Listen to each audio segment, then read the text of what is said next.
Welcome to Raj news. దూద్ కా దూద్ పానీ కా పానీ. నిజాలు నిగ్గు తేల్చే సమయంలో వాడే సామెత ఇది.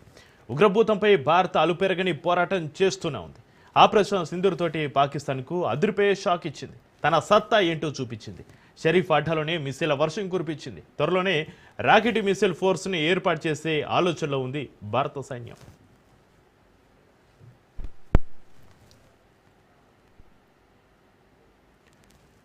పాకిస్తాన్ అంటేనే ఉగ్రవాదులకు కేర్ ఆఫ్ అడ్రస్. ఎవరు కాదనలేని నగ్న సత్యం.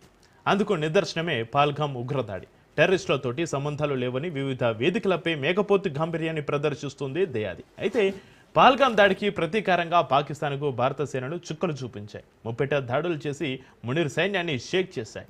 ఉగ్ర స్థావరాలను నేలమట్టం చేశాయి. గతేడాది పాకిస్తాన్ పైన చేపట్టిన ఆపరేషన్ సింధూర్ గురించి భారత army chief general Upendra Dwivedi కీలక విషయాలను వెల్లడించారు. ఆపరేషన్ సింధూర్ను ఖచ్చితత్వంతో అమలు చేశామన్నారు.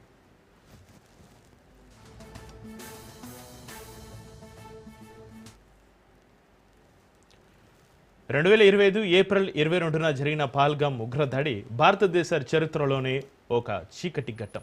26 మంది పర్యాటకుల ప్రాణాలను టెర్రరిస్టులు బలిగొన్నారు. దీంతో ప్రతీకారం కోసం రగిలిపోయింది భారత సైన్యం. 2025 మే 7న ఆపరేషన్ సింధూర్ చేపట్టి దయాది ముష్కరులకు ముచ్చమటలు పట్టించింది.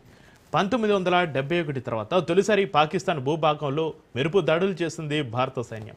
ఆపరేషన్ సింధూర్ 88 గంటల పాటు సాగినట్లుగా భారత army chief general Upendra Dwivedi తెలిపారు. నిర్దేశిత 9,07,000 ఉగ్రవాద స్థావరాలను విజయవంతంగా ధ్వంసం చేస్తుందన్నారు. ఆపరేషన్ సింధూర్ ఇంకా కొనసాగుతుందని, భవిష్యత్తులో శత్రువులు ఎలాంటి దుస్సాహసానికి పాల్పడినా కూడా గట్టి బదులు ఇస్తామని హెచ్చరించారు ఉపేంద్ర ద్వివేది. ఇక జమ్మూ కాశ్మీర్ ఈశాన్య భారతంలో శాంతి భద్రతలు గణనీయంగా మెరుగుపడ్డాయన్నారు.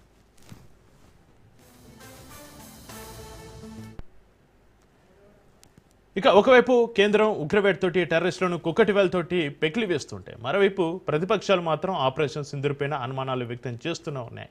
కాల్పుల విరమణపైన కాంగ్రెస్ నేతలు ప్రశ్నిస్తూనే ఉన్నారు. అలాగే నిఘా వర్గాల వైఫల్యం వల్లే పహల్గామ్ దాడి జరిగిందంటూ మండిపడ్డారు. దీంతో ఒకసారిగా కాంగ్రెస్ బీజేపీ మధ్య రాజకీయ రగడ నడుస్తోంది.